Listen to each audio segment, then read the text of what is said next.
I was trying to do cogent analysis and be accountable. What do I hate more than anything? When quarterbacks trying to rally their teams at the end of games end it with an interception. Game-losing picks when it's in a particularly non-desperation situation. So, like, if there's 20 seconds left right. and you're Hail Mary or you've got to go 60 yards in 20 seconds. So I didn't like the end of that game. No. You had a minute because I thought the Bills were a little too aggressive with the Josh Allen sneak. We don't have to get into it. You have maybe the strongest leg kicker in the history of the league. Yes. You're down 3, not down 4, so you didn't have to force it there. That lost them the game. I'm not saying they would have won it, but that lost them the game. And after the Bills fumble on the kick return, Trevor stumbling on the sneak on the 4th down run. I mean, it was going to be 14-3. Yeah. Game of inches. Right. They say. No, and he was down. No, he was down. It was a good call. Yeah. So I'm not going to sit here and change what I value because it was my guy.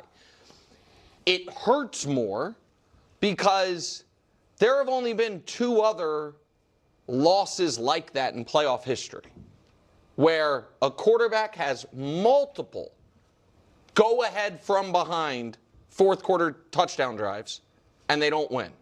The 13 seconds game and a famous Drew Brees game. Multiple go ahead touchdowns in the 4th quarter, and then you lose anyway. And so it was this close to being, he could have been, I think just he and Mahomes would have been the only guys ever with 3 go ahead touchdown drives in 1 quarter had he driven him down. He had an opportunity right there. Now, what I will say, despite you jackals, is I am very encouraged by the year and the direction I believe Trevor's going, because I didn't look at that as like he melted down. No, he made a terrible mistake, but I'm optimistic about where he's going, where the team's going. But they had an opportunity early to put a stranglehold on the game, and he slipped on the 4th and 2, and they had an opportunity late for him to go be a true legend, and he threw a pick on the first play. That's a tough spot. It just is what it is. I believe Josh can, if he can check this quickly, I believe he has 7 interceptions in his 3 playoff games. I think that's definitely right. He had 4 in the first, 1 in the second, and 2 in that. It might be the most since during that time frame. Look, good amount. I don't put it all on Trevor. He threw 3 touchdowns. He played. He had some moments. He's got to get better. This team is really good. Like, I think, and obviously Liam Cohen is good. I don't mean that he's not a good quarterback. He's kind of the weak link, though. Like, he's solid, but he's not great. But now, when they were great, they were great because he had to stretch. Yes. He had to stretch, no doubt. But remember, earlier in the season, and you even said it, they were winning kind of despite him. That's fair. And so I'm not saying he's not a good quarterback. He's a solid quarterback. But for them to get to the next level where they can really get to a Super Bowl, he's got to improve. Now, there's no reason to think he can't because of the jump he took under Liam Cohen. So if he takes that jump next season, then they should be a legit contender. But right now, if he were like an elite quarterback, they win that game going away, really. And so I just think he's got to improve.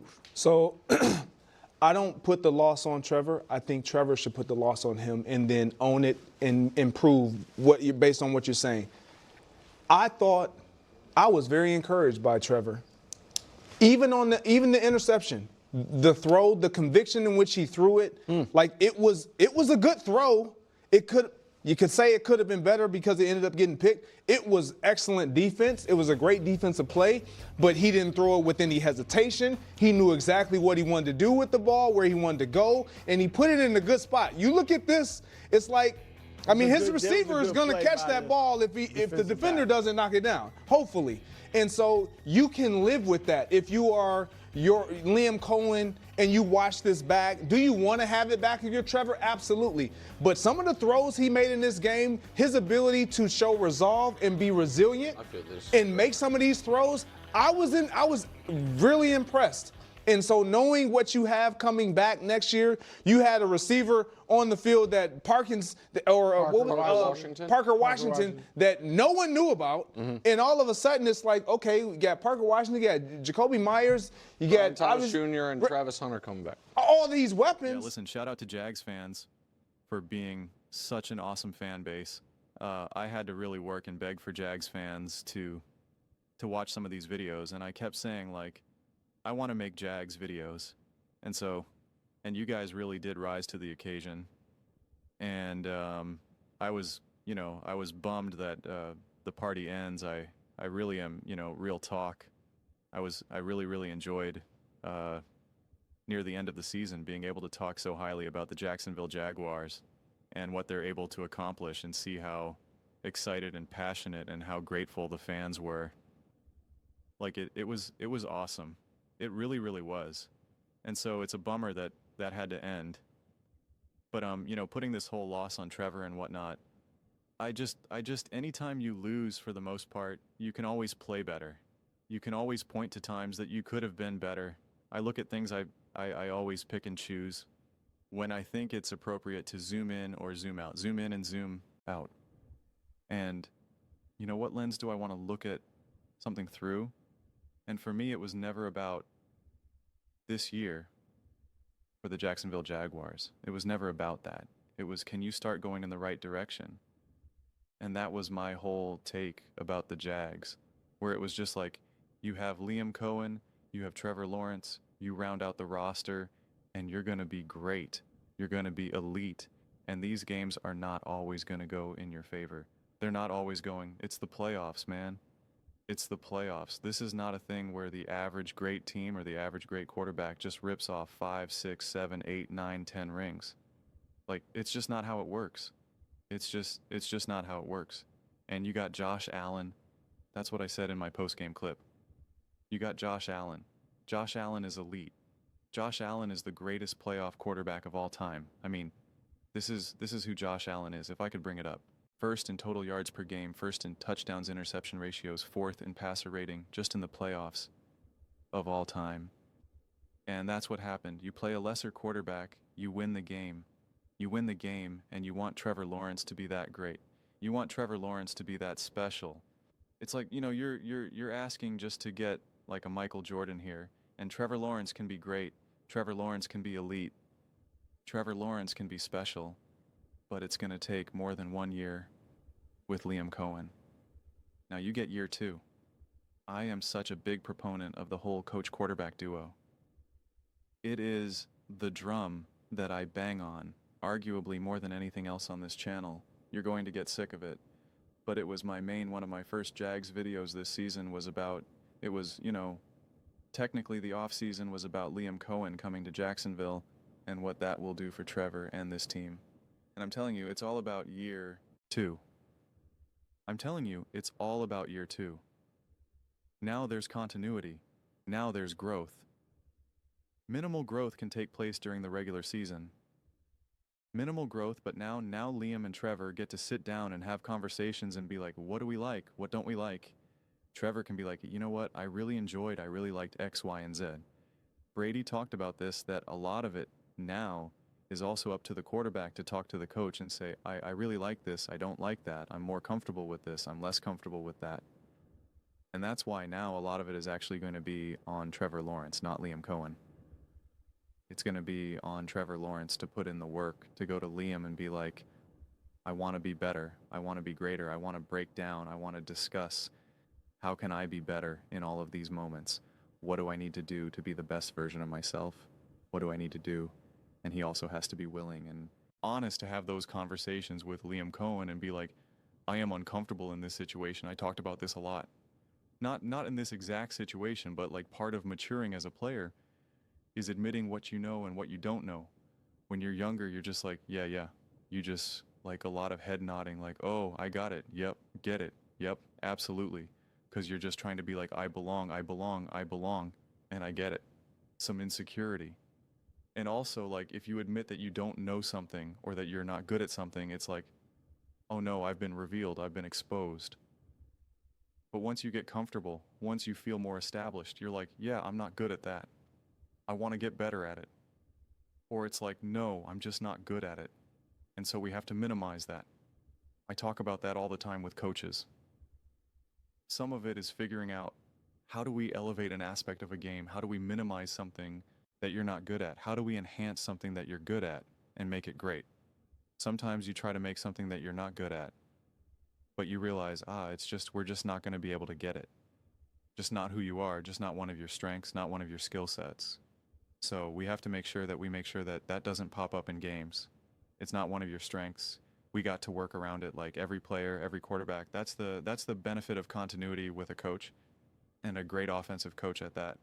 But a big part of it is open communication and is being honest with each other. And I know Liam Cohen's going to bring that. And so that's why I put it on Trevor, be like, it's up to you. It's up to you. Do you want to be special?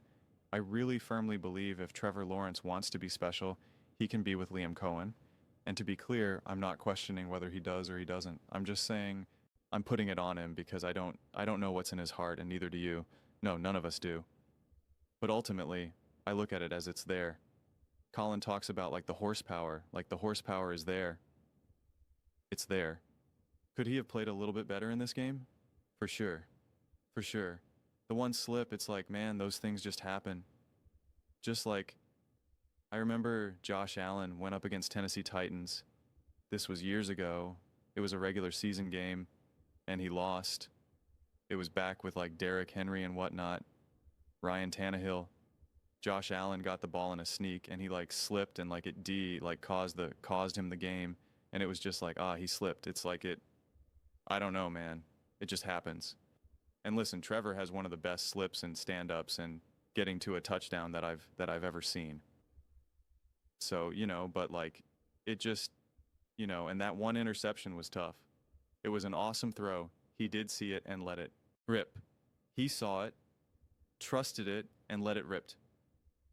It was a great defensive play, and then it got tipped, and tip balls lead to interceptions. But that's also a situation that Trevor Lawrence hasn't been in a ton. He hasn't, especially obviously in the playoffs, especially not with any degree of regularity and continuity. It's like now next year, if he's in that situation, it's like there's something to build off of. Even if he had a moment like that in the playoffs, like years ago or something, or in college, whatever it may be, or in the regular season, and it's just not quite the same on the road at home. It's all different. He's also a different quarterback. So now there's really something to build off of. There's an actual, for the first time in Trevor's career and the Jags team with Trevor, there's actually something to build off of. There's an actual foundation to build off of. So just the sheer fact they were able to have the success that they've had this year is remarkable. And they would have really beat any other team but Josh Allen in that moment. Man, sometimes you gotta just give the respect and just say, the defense stepped up for the Bills and all those other things and whatnot, but at the end of the day, when down went down, Josh Allen was 14 for 16, 133 pass rating, 3 total touchdowns, had 90% of the Bills' yards. The game-winning drive, he was 5 for 5 and accounted for 65 of the 66 total yards on that drive. It's just, you just got Josh Allen. That's it.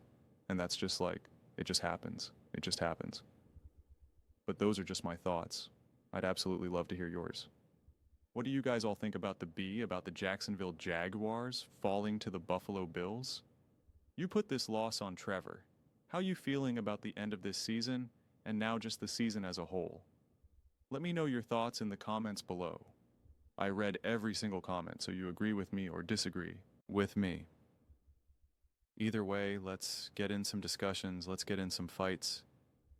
But ultimately, let's just have some fun. And please do consider subscribing. We are building an amazing community here, and I absolutely love to see a part of it. I want to build something that we all generally feel connected to, something that we're really excited to be a part of. I think we're well on our way to doing it. Please don't forget to give this video a thumbs up, as it really does help with visibility and the algorithm. Thank you so much. See you next time.